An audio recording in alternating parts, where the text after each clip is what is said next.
Di dalam video kali ini, saya akan menyampaikan kembali sebuah kisah atau kasus penghilangan nyawa yang pernah terjadi di Tegal, Jawa Tengah pada tahun 2004 yang lalu, di mana ada seorang istri yang dengan amat teganya bertandem dengan seorang pria untuk menghilangkan nyawa suaminya sendiri.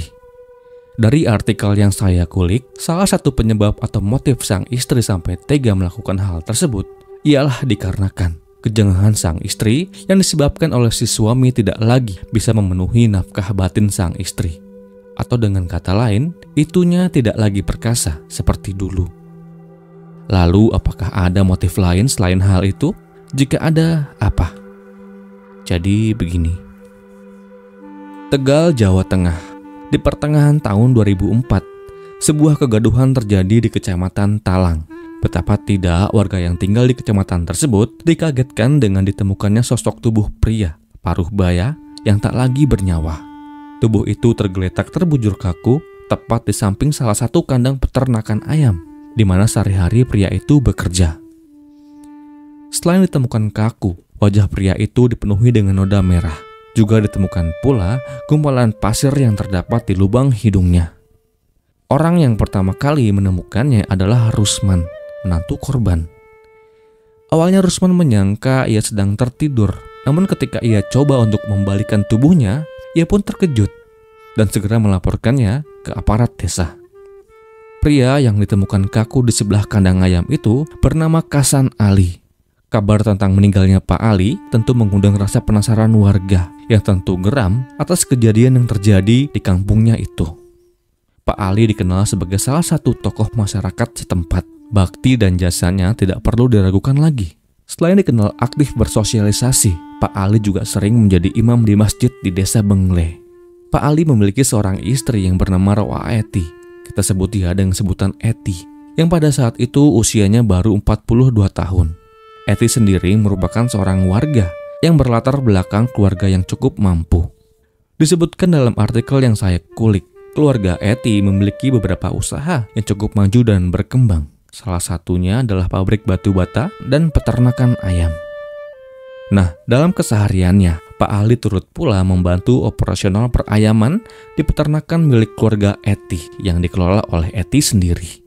Pak Ali sebagai suami Eti tidak pernah mengeluh jika pekerjaan yang ia jalani mulai dari bersih-bersih kandang, potong-potong ayam, hingga pekerjaan yang sifatnya remeh. Semua ia lakukan dengan sepenuh hati. Namun di balik kerja keras yang dijalani oleh Pak Ali yang ia lakukan di kandang, tidak serta-merta meraih simpati dari sang istri, Eti. Eti menganggap Pak Ali malas bekerja, lelet, dan suka marah-marah kepadanya. Pak Ali di mata istrinya tidak lebih dari seorang pria atau suami yang tidak bertanggung jawab. Kejengkelannya semakin menjadi-jadi di tahun-tahun belakangan, atau tepatnya setelah putra bungsu mereka terlahir.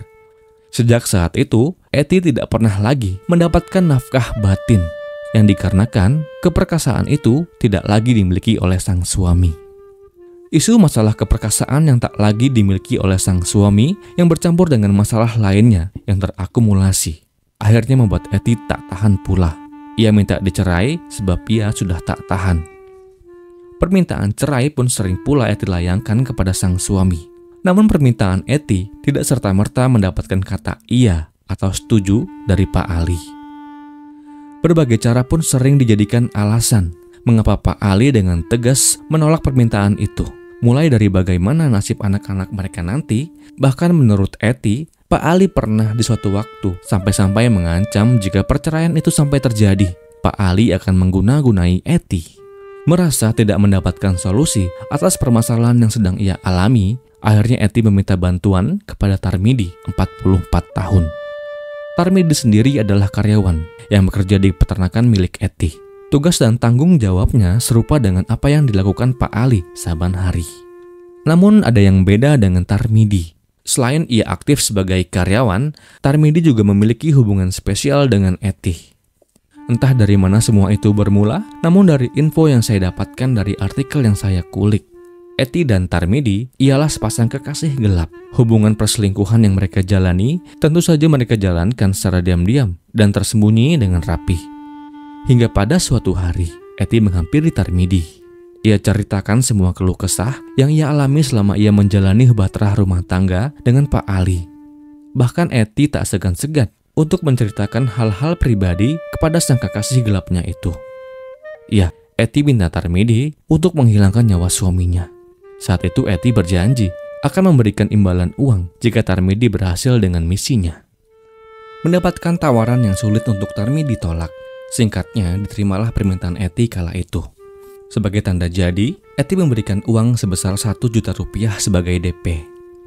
Dengan uang DP tersebut, Eti meminta Tarmidi untuk mencarikan dukun santet yang bisa menghilangkannya dengan senyap.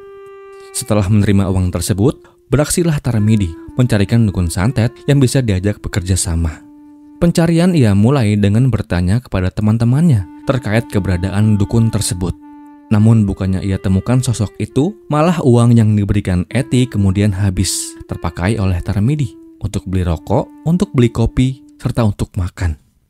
Seiring berjalannya waktu, setelah penugasan yang Tarmidi emban, Eti kemudian merasa heran bahwa Pak Ali sang target tidak pula menunjukkan gelagat-gelagat yang aneh khas orang kena ilmu hitam. Ia baik-baik saja, ibadahnya lancar, pekerjaannya pun ia kerjakan saban hari, tidak ada masalah. Eti yang merasa curiga lalu memanggil Tarmidi dan menanyakan kembali terkait pencariannya tersebut.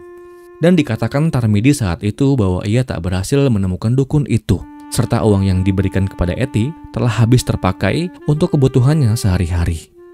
Mendengar hal itu, kemudian Eti mengulangi permintaan yang sama dengan sebelumnya, yaitu mencarikan dukun santet.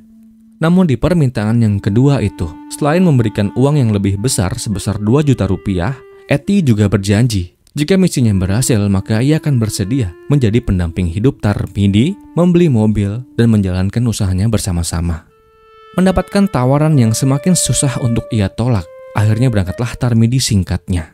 Kali ini ia lebih serius untuk mencarikan sosok dukun itu. Dan lagi-lagi Tarmidi tidak berhasil menemukannya. Eti yang kemudian geram setelah mendapati kabar bahwa misi pencarian Tarmidi lagi-lagi gagal. Akhirnya Eti pun mengultimatum Tarmidi. Dengan tegas ia pun katakan, "Pokoknya Pak Ali harus hilang dengan cara apapun." Mendengar ultimatum dari kekasihnya, Tarmidi kemudian berpikir keras. Dan singkatnya, ditemukanlah sosok dan cara yang akan ditempuh untuk mengabulkan permintaan sang kekasih. Sosok itu tak lain dan tak bukan adalah dirinya sendiri. Demi masa depan yang cerah, Tarmidi bersedia menjadi penghilang nyawa bayaran Eti. Segera setelah ia dapatkan caranya, Tarmidi segera pergi ke pasar dan membeli 2 bungkus racun tikus. Masih di hari yang sama, tanggal 12 Mei tahun 2004. Setelah membeli racun itu, Tarmidi menemui Eti di kandang. Saat itu mereka membicarakan skenario yang akan dilancarkan malam itu juga. Singkatnya, setelah mereka berembuk dan sepakat, skenario pun mulai dijalankan. Mula-mula Eti sengaja tidak pulang ke rumahnya. Tujuannya adalah agar sang suami mencari dirinya, yang biasanya Pak Ali akan mencari sang istri di kandang ayam.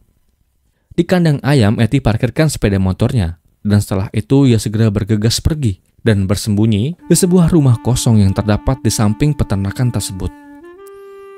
Tak lupa juga saat itu Tarmidi telah pula menyiapkan 2 botol air minum dalam kemasan, yang dimana salah satu dari botol tersebut telah ia bubuhi dengan racun tikus. Menjelang tengah malam benar saja Pak Ali datang ke peternakan ayam dan bertanya kepada Tarmidi yang kala itu sedang standby di kandang ayam. Pak Ali bertanya apakah melihat istrinya. Tentu Tarmidi menjawab tidak melihatnya. Saat itu Tarmidi juga menyarankan Pak Ali untuk tunggu sebentar.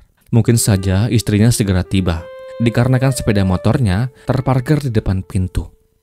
Tanpa curiga, Pak Ali menuruti saran Tarmidi. Keduanya lalu duduk-duduk dan mengobrol. Tak berselang lama, Tarmidi kemudian menawarkan Pak Ali nasi goreng. Lagi-lagi tanpa curiga, Pak Ali mengiyakan untuk dibelikan nasi goreng. Singkatnya tersajilah kudapan tersebut di malam itu. Keduanya melahap makanan tersebut hingga habis tak bersisa. Setelah menghabiskan jatah nasi gorengnya, Pak Ali kemudian meminta air minum kepada Tarmidi. Dan dari sinilah umpan itu kemudian dimangsa. Tarmidi memberikan 1 botol air mineral yang telah ia beri racun tikus. Tanpa curiga, diminumlah air minum yang Tarmidi berikan. Tak butuh waktu lama, racun itu kemudian bereaksi. Pak Ali tumbang ke tanah dan tak sadarkan diri. Setelah sang target tumbang, Tarmidi kemudian menyeret majikannya itu masuk ke dalam area kandang. Di sanalah Tarmidi dengan amat teganya mengeluarkan kepala Pak Ali ke tanah, ke leher dan punggung korban. Dan di saat itu pula lah Pak Ali dipanggil sang pencipta. Saya turut berduka cita. Setelah dipastikan tak bernyawa, kemudian Tarmidi menghampiri Eti yang sedari tadi menunggunya di rumah kosong. Ia mengatakan bahwa ia telah berhasil dengan misinya, menghilangkan nyawa majikannya, Pak Ali. Kasus ini bisa terungkap dikarenakan kecurigaan polisi yang mendapatkan isu-isu terkait perselingkuhan Eti dan Tarmidi. Selain itu, Tarmidi juga menghilang tak lama setelah Pak Ali ditemukan tergeletak di kandang. Setelah menginterogasi Eti terkait meninggalnya Pak Ali dan dugaan perselingkuhannya, barulah Eti mengakui bahwa ia adalah dalang dari semuanya yang dibantu dengan Tarmidi. Tarmidi kemudian berhasil diringkus oleh pihak kepolisian setelah 2 minggu pelariannya. Saat itu ia berhasil diringkus di Bekasi, Jawa Barat. Saya tidak begitu banyak mendapatkan informasi tentang persidangan yang digelar untuk menghukum para pelaku. Namun yang pasti mereka berdua terjerat dengan pasal 340 atau penghilangan nyawa secara berencana. Apapun hukuman yang diterima oleh para pelaku, saya berharap hakim bisa memberikan ganjaran yang setimpal. Dan untuk keluarga korban, tak bosan-bosan saya ucapkan duka yang mendalam. Mohon maaf jika ada perkataan yang kurang tepat, serta kurang tepat dalam penyampaian kisah ini. Jika ada pendapat yang berbeda, silakan ketikkan di kolom komentar. Dan kisah ini pun berakhir